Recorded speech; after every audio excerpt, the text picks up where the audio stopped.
Christmas. Hi, my name is Courtney, and I'm really passionate about helping women with invisible illnesses realize that you can still lead a pretty healthy and active lifestyle. It's just not going to be the one you had envisioned for yourself, but sorry, time marches on. It doesn't matter where your health is at. You've got to make the best of life because we only get one chance at this. By the way, you like my new Christmas present? Isn't that pretty? Every girl should have a tiara, but you know what's even better? Having friends who think you deserve a tiara because I actually have.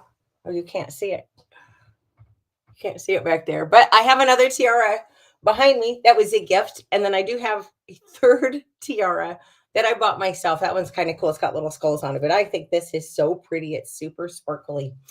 So thanks, Aggie. Anyway, let's talk about gratitude. Um, I know personally speaking, when I remember to stay focused on things I'm grateful for, I'm a lot happier. Oh crap, I just lost my train of thought. But this actually, there's some really good science behind the benefits of gratitude. This information is from psychcentral.com.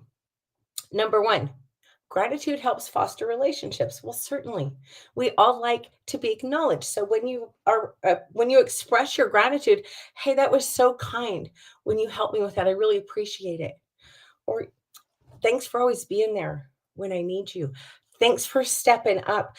Those little things make a big difference to people because we do like to be acknowledged and we like people who like us. So number two reason you should practice gratitude. It's actually good for your physical health. I think this is really interesting and very important for people who have chronic health issues because it's so easy to get caught up in the unfairness of it. I mean, I realize life's not fair, but you do get caught up and they get this is ridiculous and how can I live like this? And it's so easy to get bogged down by that. But they did a study in 2012 that showed people who are more grateful have less aches and pains. Plus, we're more likely to exercise and to eat properly. Number three, I almost said exercise. No, gratitude. Well, exercise is too, but gratitude is also good for your mental health.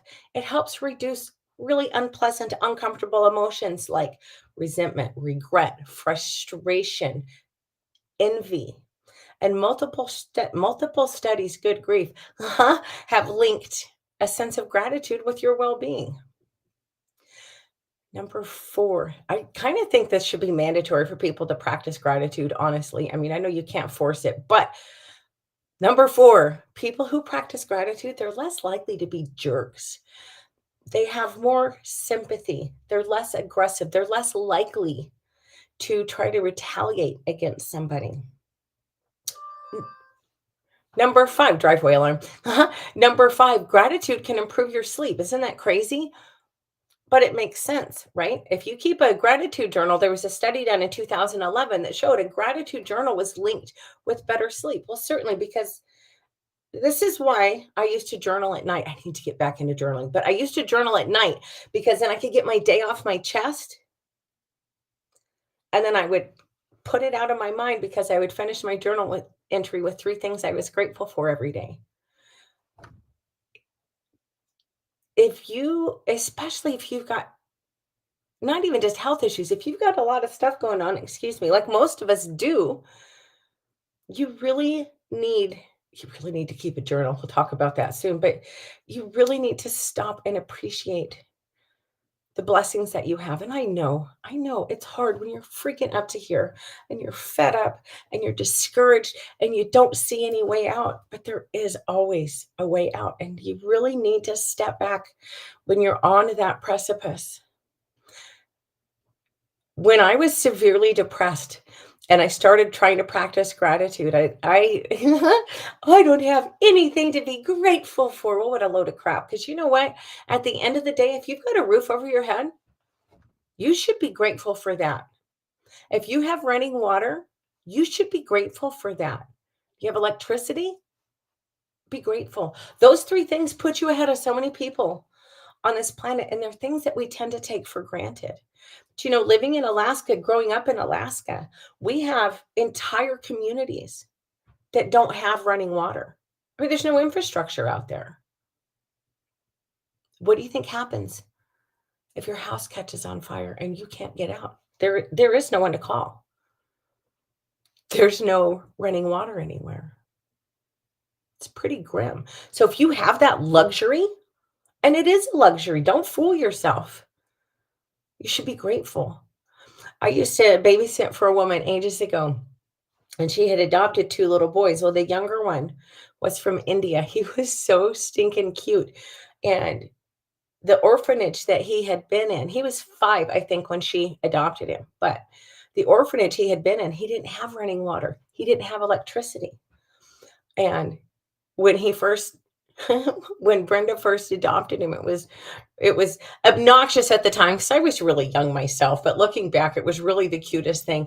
He was so freaking fascinated with the water and with the lights, and he'd go in the bathroom and he'd flush the toilet and he'd flush the toilet and he'd flush the toilet and just he'd look up at you, his little eyes just dancing. He was thought that was the coolest thing ever. And he'd giggle and giggle. Then he'd go over to the sink, on and off, on and off, on and off. And then it was the light. I can't believe he didn't give any of us a seizure. Lights on and off, on and off. But you know what? To that kid, those things were absolutely magical. When's the last time you when's the last time you flushed the toilet and thought, wow, that's pretty damn cool? But really, truly, it is. You are fortunate if you have these things. You're ahead of so many people.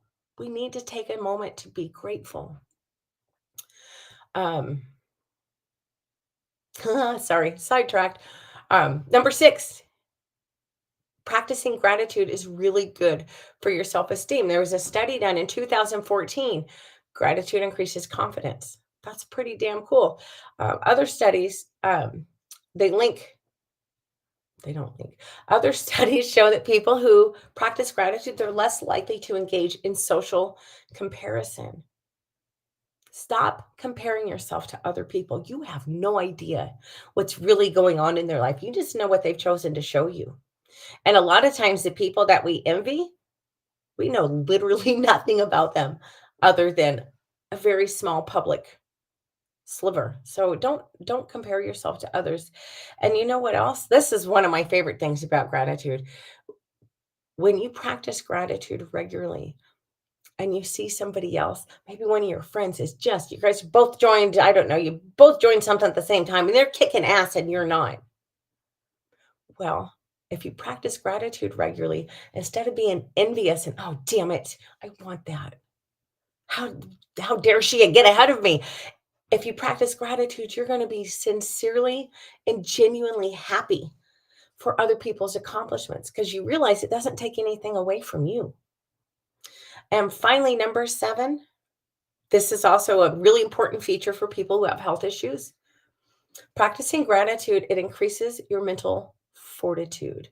There have been multiple studies that show gratitude has a massive impact on trauma. Your ability to be grateful when things are really difficult. That's resilience. You're building resilience when you can do that. And I can tell you, if I didn't have any resilience, I'd never make it through all this health crap. There's no way because it really sometimes feels like every time I take a step forward, something out of my control drags me backwards. And it's frustrating. But I try really hard to focus on the positive. I try to be grateful. And it has given me a tremendous resilience. I'm really fortunate in that regard. But that's all I have for today. I'm grateful for anybody who took time out of their beautiful day. I hope you're having a beautiful day anyway. I freaking love Christmas. I get very melancholy and moody leading up to it, but actual Christmas, I love it. And I love all the lights and the bright colors. And, it's really important. I hadn't decorated in a long time, like well over 10 years, probably closer to 20 for a multitude of reasons. But this year I said, no, I don't have a lot up, but I had to have something because I am in Alaska. It is cold. It is dark. It's depressing. So I love Christmas. It gives me an excuse to bring a bunch of bright colors and bright lights into the house, although those are just white, admittedly. But I have I'm a little weird. My Christmas tree, I think, is so pretty. It was actually it was actually a Halloween tree, so it's black, purple, and silver um, with purple lights. I love it, and I just have a few hand blown glass ornaments on there. But you know what? Those little purple lights, and I have some of this garland out in my living room, and just those things make a big difference. Have made a huge difference. So you know what? I'm grateful that I decided to put up some Christmas decorations. Anyway, y'all take care. Please remember to be kind to yourself, be patient with others, and I hope you have a great Christmas. I'll see you tomorrow. Good night.